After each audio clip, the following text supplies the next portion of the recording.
గంజాయి batch control చేయడానికండి మేము ఒక ఐడెంటిఫైడ్ ఆర్గనైజర్ ఎవరైతే గంజాయి చేస్తున్నాడు, క్రానిక్గా వాడు మా దారికి రావట్లేదు, ఇర్రెస్పాన్సిబుల్ బిహేవ్ చేస్తున్నాడు, గంజాయే వాళ్ళు ట్రేడ్గా చేసే వాళ్ళందరినీ కూడా గుర్తించడం జరిగింది.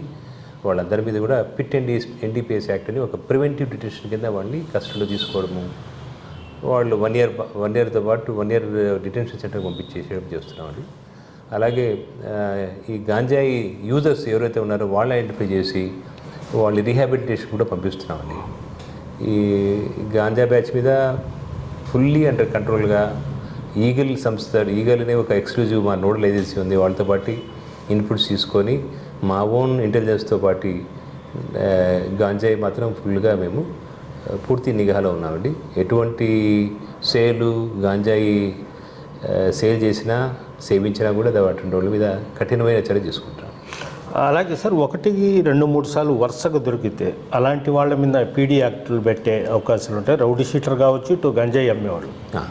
రౌడీ షీటర్స్ అయితే ప్రివెంటివ్ డిటెన్షన్ పీడీ యాక్ట్ పెడుతున్నాము.